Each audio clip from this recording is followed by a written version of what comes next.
La veille de Gaïa, lutte d'un peuple bafoué contre la falsification de l'histoire, épisode 1. Dans le vaste cours de l'histoire, la France fut un carrefour de peuples et de civilisations où s'entrelacèrent destin et mémoire. Parmi ces peuples, les Élysiens marquèrent un passage bref mais marquant. Leur présence sur ces terres fut éphémère, un souffle furtif, emporté par le tumulte des âges. Pourtant, leur mémoire survécut, transmise par leurs descendants dispersés aux quatre coins du globe. Ces héritiers, maîtres dans l'art de l'adaptation, prirent les noms, les langues et les coutumes des pays qu'ils habitaient, Amérique, Russie, France, pour mieux se fondre dans la foule. En public, ils portaient des identités empruntées, mais entre eux, ils gardaient leur nom véritable et leurs traditions secrètes, tissant un lien invisible et puissant. Au lendemain de la Seconde Guerre mondiale, la France gisait brisée, ses armées dévastées, ses villes en ruine, son économie à terre. Elle n'était plus que l'ombre d'elle-même. Les grandes puissances victorieuses la considéraient désormais comme un poids, un territoire fragile à contrôler. Mais la France perdit aussi ses plus hauts défenseurs dans des circonstances mystérieuses qui jetèrent une ombre épaisse sur le pays. Le général Degas, chef charismatique et pilier de la défense française, se rendait à la conférence de Yalta, porteur d'espoir pour reconstruire une alliance. Son avion explosa en plein vol, officiellement déclaré accident. Mais pour beaucoup, ce fut un assassinat politique, une élimination préméditée. Peu après, le maréchal Lelièvre, figure respectée et pilier de l'armée française, fut retrouvé mort dans son lit. Le verdict officiel parla de mort naturelle, une conclusion hâtive qui laissa place aux soupçons et aux conspirations. Ces deux pertes successives paralysèrent la capacité de la France à s'organiser militairement. Leur disparition, alors que le pays sombrait dans la tourmente, permit aux forces ennemies de pénétrer plus aisément, aidées par la trahison silencieuse mais décisive de certains voisins. Ces derniers, guidés par leurs propres intérêts, ouvrirent leurs frontières, fournirent renseignements et ressources et fermèrent les yeux sur les exactions commises. Soutenus par des alliances obscures au sein des grandes puissances, les troupes élysiennes envahirent rapidement le territoire, détruisant tout sur leur passage. Au cœur de cette offensive, le commandant Aziel dirigeait avec froideur les opérations. Sa stratégie implacable fit basculer le pays dans une ère d'occupation.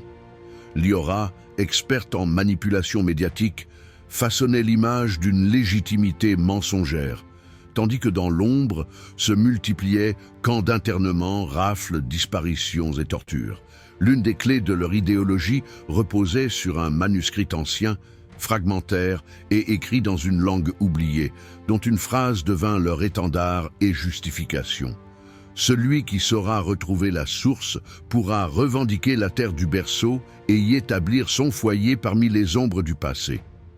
Cette phrase, volontairement vague et poétique, fut détournée pour justifier la dépossession du peuple actuel.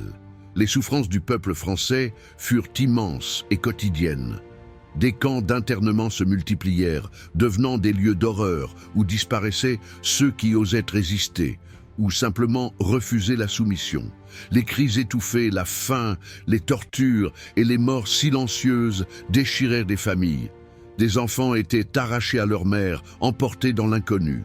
La peur paralysait chaque rue, chaque maison. Marie, une mère, errait parmi les ruines, serrant contre elle la photo de son fils Clément, disparu lors d'une rafle nocturne. Son visage fatigué et ses yeux pleins de larmes racontaient toute la douleur d'un peuple brisé. Face à cette oppression, la résistance se forma comme une braise sous la cendre. La veille de Gaïa, conduite par Armand Lefebvre, ancien instituteur au regard profond et à la voix douce, rassemblait ceux qui refusaient de se taire. Claire Dubois, ex-policière, et Malik Saïd, ingénieur talentueux, composaient le trio dirigeant, assurant la coordination sur le terrain et la gestion des communications sécurisées. Mais la veille de Gaïa savait que seule la résistance pacifique ne suffirait pas face à la violence. Une branche armée fut créée, Honneur et Action pour la maintenance de la souveraineté, HAMAS, prête à frapper avec précision et détermination. Une nuit, après des semaines de préparation, la section armée lança une attaque d'envergure contre la centrale de communication d'Ivry. Malik mit en place un brouilleur sophistiqué, capable de couper les réseaux de communication pendant près d'1 heure. Armand s'adressa à ses hommes avant l'assaut. « Ce soir, nous ne frappons pas seulement une machine, mais l'oreille et l'œil qui surveillent chaque souffle de notre peuple. Leur aveuglement doit durer assez longtemps pour que la liberté reprenne vie. » L'équipe progressa silencieusement dans l'usine, neutralisant patrouilles et caméras. Puis, à l'heure dite, Malik activa le brouilleur. Instantanément, les écrans se figèrent, les radios se turent. Dans toute la région, les troupes élyséennes furent plongées dans le silence, leur coordination brisée.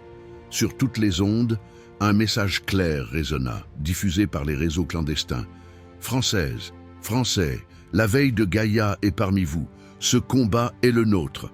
Debout pour la liberté, debout pour la mémoire. » Le blackout dura près d'1 heure, le temps pour la résistance d'envoyer un signal d'espoir dans un océan de désespoir.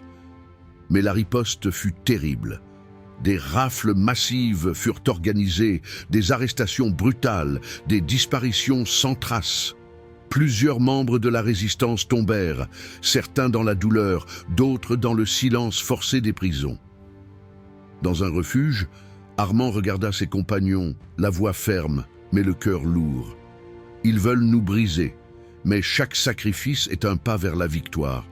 Notre volonté est plus forte que leurs armes. Claire, serrant les poings, ajouta « Ils ont la puissance matérielle, mais ils n'ont pas notre âme. Tant que nous tenons, ils ne gagneront pas. » Mais la bataille ne fut pas que militaire. Sur la scène internationale, une propagande massive dénigrait la résistance. Aux yeux du monde, la veille de Gaïa et le HAMAS étaient présentés comme des extrémistes menaçant la paix. Cette campagne globale isolait les résistants, légitimait la répression et nourrissait la peur dans les populations. Malgré tout, dans les ruines, dans les ombres, la résistance vivait et résistait. Tant que brûlera une seule flamme, tant qu'une voix s'élèvera contre l'oppression, la lutte pour la France ne cessera jamais. Armand leva le regard vers l'horizon obscurci, la voix emplie de gravité et d'espoir. Nous résisterons, encore et encore, même s'il ne nous reste plus que des bâtons à lancer à la face de l'envahisseur. Oui, nous résisterons et nous lancerons ces bâtons, même si cela doit être notre dernier geste. Et dans cette promesse fragile mais indomptable, brûlait la flamme éternelle d'un peuple qui refuse l'oubli.